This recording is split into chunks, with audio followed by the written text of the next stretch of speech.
How did I quit drinking? That is definitely the number one question that I get asked.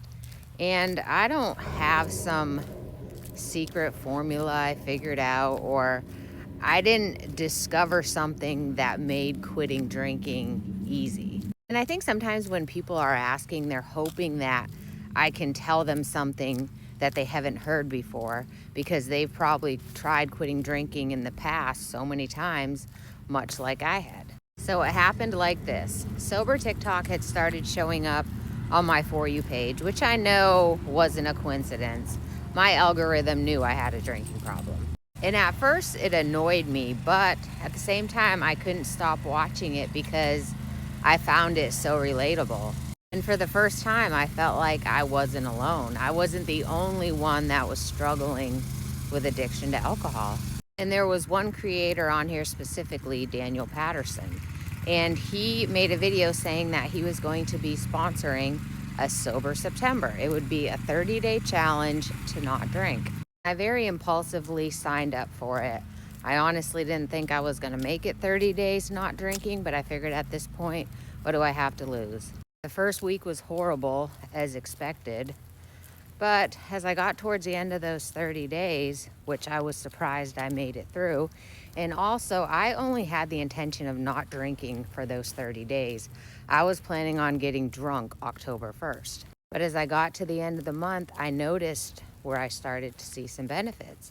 I had less anxiety, less depression, I was sleeping better, I had more energy, and I also looked better. And that was enough to get me to commit to another 30 days to keep exploring sobriety and see what else could happen.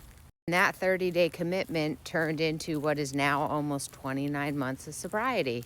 So that, in a nutshell, is how I did it, or the format I used, I guess you could say. But there was a lot going on in those first 30 days that got me through the month of September.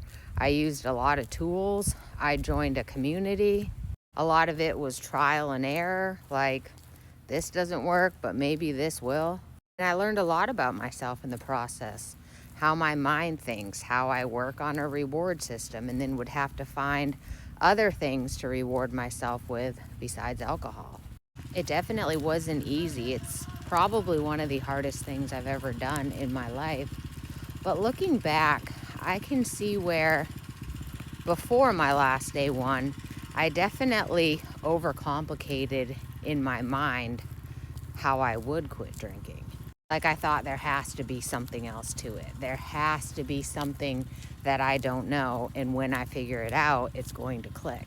And I don't think that's true. It's making a commitment and figuring out what it takes for you to be able to keep that commitment. And side note, sometimes I think we overcomplicate things on purpose because it gives us an excuse. And this is just an example of how I quit drinking.